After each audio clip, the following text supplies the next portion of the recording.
Professor स्वर्ण सिंह से लेना चाहती हूँ। प्रोफेसर स्वर्ण सिंह, आप इसे कैसे देखते हैं? अभी तक अगर मैं लार्ज स्केल पर इसको समझना चाहूँ तो इंटरनेशनल ऑर्गेनाइजेशन और खासकर मैं यूनाइटेड नेशन से एक्सपेक्टेशंस रखती हूँ, वहाँ से अभी तक ऐसा कोई कॉग्निजेंस नहीं सामने आया है। हाँ, धन्यवाद नेहा जी। एक तो ये कि एमनेस्टी इंटरनेशनल ने खुलकर उसको कंडेम किया है, और जो हम जिक्र कर रहे हैं 80 या 100 जून के महीने से शुरू करके जितनी भी प्रदर्शन हो रहे हैं उसमें मौतें हुई हैं और सैकड़ों लोग गिरफ्तार किए जा चुके हैं वगैरह वगैरह। इसका आपके जो व्यूअर्स हैं उनके लिए ये आक्रोश को समझने के लिए थोड़ा सा इतिहास और भूगोल को समझना होगा। पहली बात तो ये कि जो पूरा खेल पाकिस्तान खेलता है और जिस चुनाव की यहाँ हम बात कर रहे हैं, वो हिस्सा जिसको पाकिस्तान कश्मीर मानता है या कहता है, वो केवल 6% भौगोलिक जगह है। जो आप देखें 1947 से पहले जो राजा हरि सिंह का कश्मीर था, उसका ये हिस्सा जहां हम ये विरोध प्रदर्शन की बात कर रहे हैं, चुनावों की बात कर रहे हैं जी। और पाकिस्तान उसको कश्मीर कहने की एक तरह से बार बार कोशिश करता है, वो केवल उस पूरे राज्य का 6% हिस्सा है। जो पाकिस्तान के पास उसी राज्य का बहुत बड़ा दूसरा हिस्सा है जो 32% है, जिसको गिलगिट बाल्टिस्तान कहते हैं, उसको पाकिस्तान कश्मीर मानता ही नहीं है और सीधा इस्लामाबाद से उस पर पूरा उसका प्रशासन होता है लगातार। अब बात करें इतिहास की कि ये जो जिसको वो कश्मीर कहता है, यहाँ चुनाव हो रहे हैं, यहाँ भी 1971 तक कोई इस तरह का प्रबंधन नहीं था कि किस तरह से इस तरह से चुनाव कराए जाएं या प्रतिनिधि मंडल बनाया जाए। लेजिस्लेटिव असेंबली वहाँ की जो लेजिस्लेचर है वो 1971 से शुरू ही होता है और उसमें भी बहुत अलग अलग समस्याएं हैं। कुल उनकी 53 मतलब 53 सीटें हैं, जिनमें केवल 45 यानी 45 में चुनाव होता है। उसमें भी करीब 8 पहले से रिजर्व रहती हैं, जिसमें 5 महिलाओं के लिए और 1 मौला के लिए वगैरह वगैरह। तो उसमें भी जो चुनाव होते हैं लगातार, उसमें जो भी आप देखें राजनीतिक दल से इस्लामाबाद में सत्तारूढ़ होता है वो हमेशा कोशिश करता है। पहले पीटीआई थी इस्लामाबाद में, तो पिछले 2021 के चुनावों में ये जो 33 सीधा इलेक्शन होता है पीओके में, 12 तो उनके बाकी रिफ्यूजी जो पूरे पाकिस्तान में रहते हैं उनके लिए होता है जी। 33 में 32 पीटीआई के सीट्स थे पिछली बार।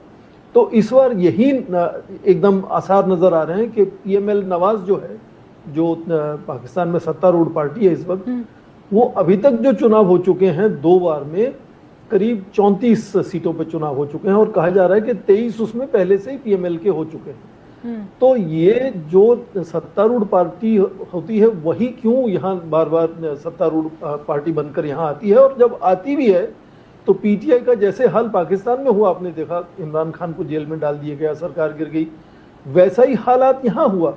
ये पीओके में वही हुआ। तो क्या ये आप कहना चाह रहे हैं, या फिर जो मैं समझ पा रही हूँ कि जो ये इलाका है ये सिरे सिरे इस्लामाबाद की सत्ता को नकारता है या उससे अलग रहना चाहता है? सत्तारूढ़ पार्टी इस पूरे लेजिस्लेचर को अपने काबू में, कंट्रोल में रखती है। क्या क्या तरीके अपनाती है उसके लिए ये मैं कह रहा हूँ, क्योंकि पीटीआई जब राष्ट्र स्तर पर आप देखें इमरान खान का जो हाल हुआ, तो यहाँ भी 3 साल में 3 प्राइम मिनिस्टर बदले, पीओके में मैं बात कर रहा हूँ, और तीसरा वाला तो हटा ही दिया गया। वो अपोजिशन पार्टी जो मिलजुल के उन्होंने घोला वहां अपना एक कोएलिशन गवर्नमेंट बना दिया। तो ये जो चुनाव हैं भी उनमें तो हमेशा गड़बड़ियां होती ही रहती हैं। आज भी यही बात हो रही है कि बैलेट पेपर चुरा लिए गए, गलत बैलेट पेपर घुसा दिए गए उसमें, तो और हिंसा हो रही है। अब पीपीपी वाले कह रहे हैं कि पीएमएल वालों की तरफ से फायरिंग हुई, हमारा एक वर्कर मर गया। आज ही आप कल की बात कर रहे हैं, तो कल चुनाव जो हुए तो उसमें लगातार गड़बड़ियों के अलावा जब कोई लेजिस्लेचर में चुनकर आ भी जाता है तो कोई ऐसा नहीं कोई बहुत शांतिपूर्वक वहां समाधान चलते हो चीजों के। तो इसी के चलते आप देखें कि लोगों में लगातार आक्रोश है। उसमें जैसा कहा गया पहले ही कि हाइड्रो मंगला डैम से जैसे इलेक्ट्रिसिटी बनती है यहाँ से पूरे पाकिस्तान में जाती है, तो 2022 से ही ये आक्रोश शुरू हुआ था कि बिजली की कीमतें बहुत ज्यादा बढ़ा दी गई थी पीओके में, और 2023 में फिर ये ज्वाइंट अवामी एक्शन कमेटी बनाई गई और लगातार वो कोशिश कर रही है। इस चुनाव में आप ये भी ध्यान दें कि पीटीआई बाइकआउट कर रही है और ये जो जॉइंट अवामी एक्शन कमेटी है उसको डिसबैंड कर दिया है पाकिस्तान ने। जी, तो ये जी। बहुत ही उथल पुथल का माहौल है। उसमें केवल एमनेस्टी इंटरनेशनल ने जरूर कंडेम किया है, पर संयुक्त राष्ट्र संघ में इसकी कोई बात ही नहीं हो रही। जैसे आप कह रहे हैं कि इतना बड़ा मतलब एक खतरे का माहौल बना हुआ है, वहाँ अस्थिरता बनी हुई है, लगातार हिंसा हो रहा है, 100 के आसपास लोग मारे जा चुके हैं पिछले 2 महीनों में, पर अंतर्राष्ट्रीय स्तर पर इसकी कोई संज्ञान कोई ले ही नहीं रहा इस वक्त। बिल्कुल। और ना ही कहा जाता है कि खासकर पाकिस्तान में ये नैरेटिव काफ़ी पॉलिटिकली पसंद किया जाता है कि भारत का जो कश्मीर है वहाँ पर मानवाधिकारों का हनन या फिर वहाँ पर रह रही जो आवाम है उसे जो है पूरे अधिकार नहीं मिलते हैं, उनकी आवाज़ को कुचला जाता है। लेकिन ये अब जो पाकिस्तान अधिकृत कश्मीर में हो रहा है, ये अंतर्राष्ट्रीय स्तर पर उसके कश्मीर को रुख को लेकर जो है अब बहुत बड़ा प्रश्न चिन्ह लगा रहा है। चलेंगे प्रोफेसर स्वर्ण सिंह के पास आप दर्शकों को लेकर। स्वर्ण सर, समझना चाहती हूँ कि अब भारत ने भी इस पूरे मामले की अंतर्राष्ट्रीय संस्था से स्वतंत्र जांच की मांग की है। आप इसे कैसे देख रहे हैं? कश्मीर को लेकर पाकिस्तान का जो नैरेटिव रहा है उसको बड़ा झटका इसके जरिए आप समझ पा रहे हैं? क्योंकि अभी तक अगर हम ये चिंता जता रहे थे कि संयुक्त राष्ट्र मानवाधिकार परिषद ने तो इस पर कोई संज्ञान तक नहीं लिया। जी देखिए नेहा, सबसे बड़ी बात तो ये है कि पाकिस्तान जो लगातार ये कश्मीर के मुद्दे को उठाता रहता है, वो उसके अपने राष्ट्र को एकजुट रखने में बहुत सहायक होता है। इसलिए उसके लिए वो ज़रूरी है कि लगातार वो दुनिया भर में जाकर कश्मीर को लेकर शोर मचाता है। भारत की जो अखंडता है उसका पीओके से साथ कोई तालमेल जोड़ नहीं है, कोई उसका वजह नहीं है। हाँ, मानवीय नजरिए से भारत ने इस बात को उठाया है और जाहिर है कि यदि इतने लोग लगातार वहाँ मारे जा रहे हैं, जेलों में ठूसे जा रहे हैं, इंटरनेट बंद कर रखा है, तो किसी न किसी देश को तो वो आवाज़ उठानी पड़ेगी। और आज भारत केवल ये नहीं कि दक्षिण एशिया के नज़रिए से बात करता है, आज भारत एक विश्व का बड़ा शक्तिशाली और प्रभावी देश माना जाता है। तो कहीं भी कोई इस तरह के मुद्दे सामने आते हैं तो भारत की आवाज़ की एक तरह से अपेक्षा भी होती है। जी। दूसरी बात, आपने कहा कि ये दो तरफ का जो फर्क है वो कैसे देखा जा सकता है। हाँ, पाकिस्तान के लोग हमेशा भारत के कश्मीर में मानवाधिकारों की बात उठाते हैं, भारत भी उठा सकता है, जैसे इस तरह से कि मानवाधिकारों का हनन वहां हो रहा है। पर यह तो हुई परिभाषा की बात कि आपने दूसरे के इलाके के बारे में अपनी एक परिभाषा सामने की। पर जो अंतर्राष्ट्रीय स्तर पर जो विशेषज्ञ हैं वो मानते हैं कि जिस पीओके की हम आज बात कर रहे हैं वहां आज पर कैपिटा इनकम जो है वो करीब $1400-1500 है। ठीक उसके मुकाबले में हमारे भारत के दूसरी तरफ आए आप कश्मीर में 2400 से ज्यादा $पर पर कैपिटा इनकम है। तो ये जो स्टैटिस्टिक्स का जो सामने नजर आता है विकास का स्तर दोनों तरफ से, तो वो अपने आप में दर्शाता है कि वहाँ विकास हुआ है, प्रतिनिधित्व मिला है, लोगों को अपनी आवाज सामने लाने का मौका मिला है या नहीं मिला है। जो इंटरिम कॉन्स्टिट्यूशन जिसके अंतर्गत ये चुनाव किए जा रहे हैं वो 74 में 1974 में शुरू हुआ, उससे पहले कुछ था ही नहीं, वहाँ सीधा इस्लामाबाद से ही सारा कंट्रोल था। जी। तो ये जो दोनों तरफ के मुकाबले की बात है, ये परिभाषा एक तरफ है कि आप किसको अक्यूज कर रहे हैं, क्या कह रहे हैं, पर विकास दर देखें। और दूसरा, दर्जन से ज्यादा बार भारत में लगातार चुनाव हो चुके हैं, लोग उसमें शामिल होते हैं, राजनीतिक दल बदलते, हमेशा कभी एक दल आता है कभी दूसरा दल आता है।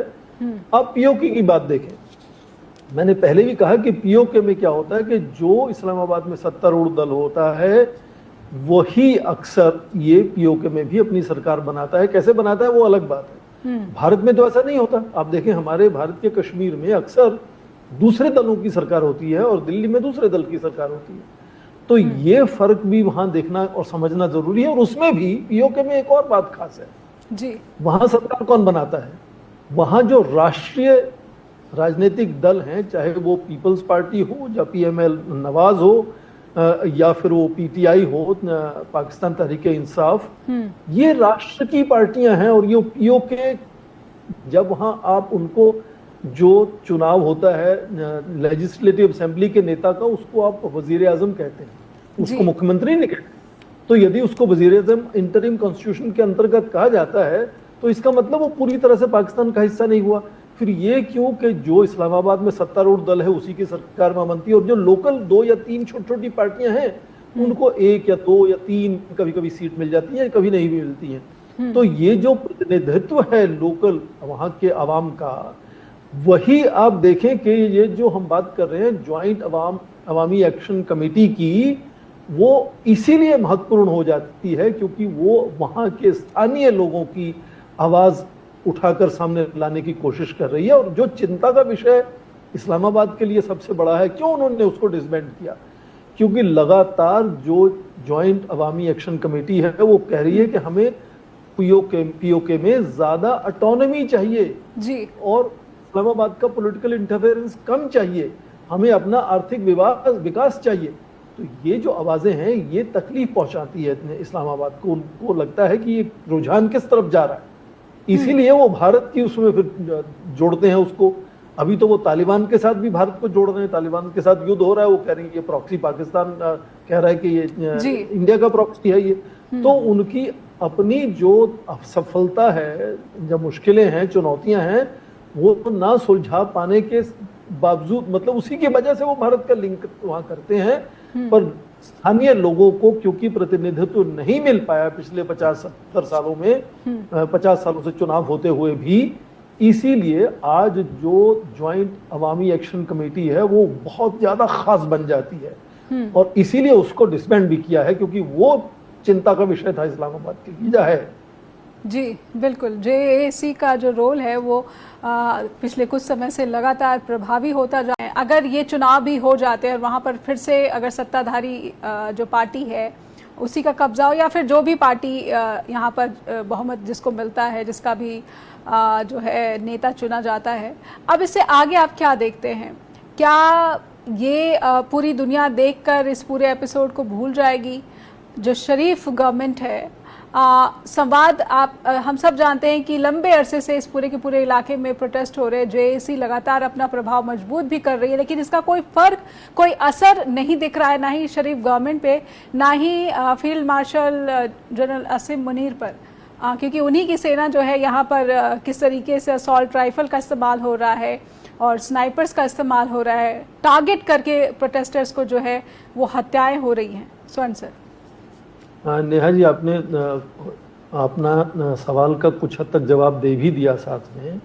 अंतर्राष्ट्रीय स्तर पर चाहे वो एमनेस्टी इंटरनेशनल हो या यूएनएचसीआर, ह्यूमन राइट्स कमिश्नर ने भी उसका क्रिटिसिज्म किया है, पर उससे ज़मीन पर कोई फ़र्क नहीं पड़ने वाला। ज़मीन पर जैसे होता आया है मुझे लगता है वैसा ही होगा। चुनाव ख़त्म हो जाएंगे 10 तारीख को, और फिर पीएमएल नवाज पार्टी की वहाँ सरकार बनेगी, और ठीक उसी तरह से, क्योंकि वो इस्लामाबाद में वही सत्तारूढ़ है और वहाँ इस पीओके को लेकर एक काउंसिल बनी हुई है जिसकी अध्यक्षता वहाँ के प्रधानमंत्री करते हैं। तो अब उसी पार्टी की सरकार दोनों जगह होगी, तो जाहिर है कि वो सरकार तो इस्लामाबाद से ही चलेगी, और वही कोशिश होगी कि लगातार किस तरह से पाकिस्तान को, खासकर पंजाब को, क्योंकि पंजाब डोमिनेट करता है पाकिस्तान की राजनीति को, तो पंजाब को किस तरह से फायदा हो सकता है वहाँ के संसाधनों का इस्तेमाल करके, वो सब वो होता रहेगा। पर ये जो नया एक तरह से अभियान शुरू हुआ है ज्वाइंट अवामी एक्शन कमेटी का, 2023 से मैंने कहा ये शुरू हुआ है, ये अपने आप में जोर पकड़ता हुआ नजर आ रहा है, और ये चुनाव के बाद भी ये खत्म नहीं होने वाला, क्योंकि जो उनकी मांगे हैं, जो उनकी चिंताएं हैं, जो ग्रीवेंसेस हैं, वो तो सुलझने वाले नहीं है, उनका कुछ सुधार होने वाला मुझे लगता नहीं है। तो इसलिए जो आक्रोश है वो जमीन पर बना रहेगा, और मुझे लगता है आने वाले समय में ये जो राष्ट्र की 3 बड़ी पार्टियां, पीपीपी, पीएमएल, नवाज और पीटीआई, इनको ज्यादा चुनौती मुझे लगा है अब मिल भी रही है और आने वाले समय में भी मिलेगी, और ये ज्वाइंट अवामी एक्शन कमेटी से मिलेगी, जो जमीन में जो वहां के जो लोग हैं उनकी आवाज को सामने लाने की कोशिश में लगा हुआ है लगातार। तो भविष्य में वो चिंता का विषय हो सकता है, और क्या वो आने वाले चुनावों में 5 साल बाद या 3 साल बाद, आप देखें ये लेजिस्लेटिव, फिर इतिहास में आप थोड़ा सा जाए ना, तो ये लेजिस्लेटिव असेंबली कई बार 1 साल 2 साल बाद उसको डिसबैंड भी कर दिया गया।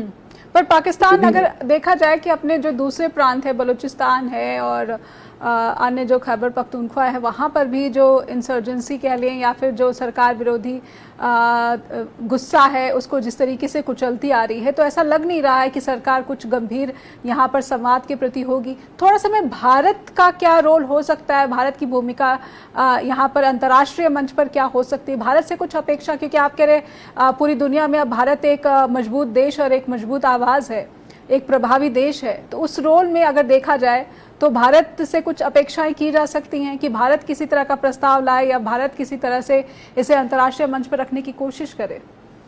देखिए नेहा, पहली बात तो सिद्धांत की है।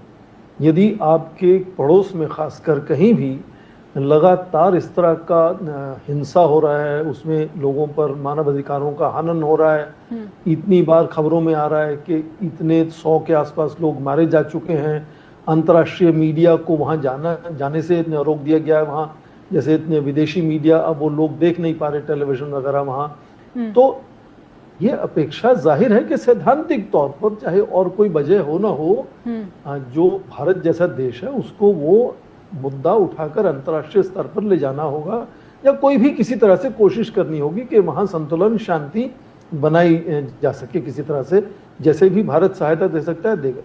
तो इतनी ही बात केवल सिद्धांतों तक बात सीमित नहीं है।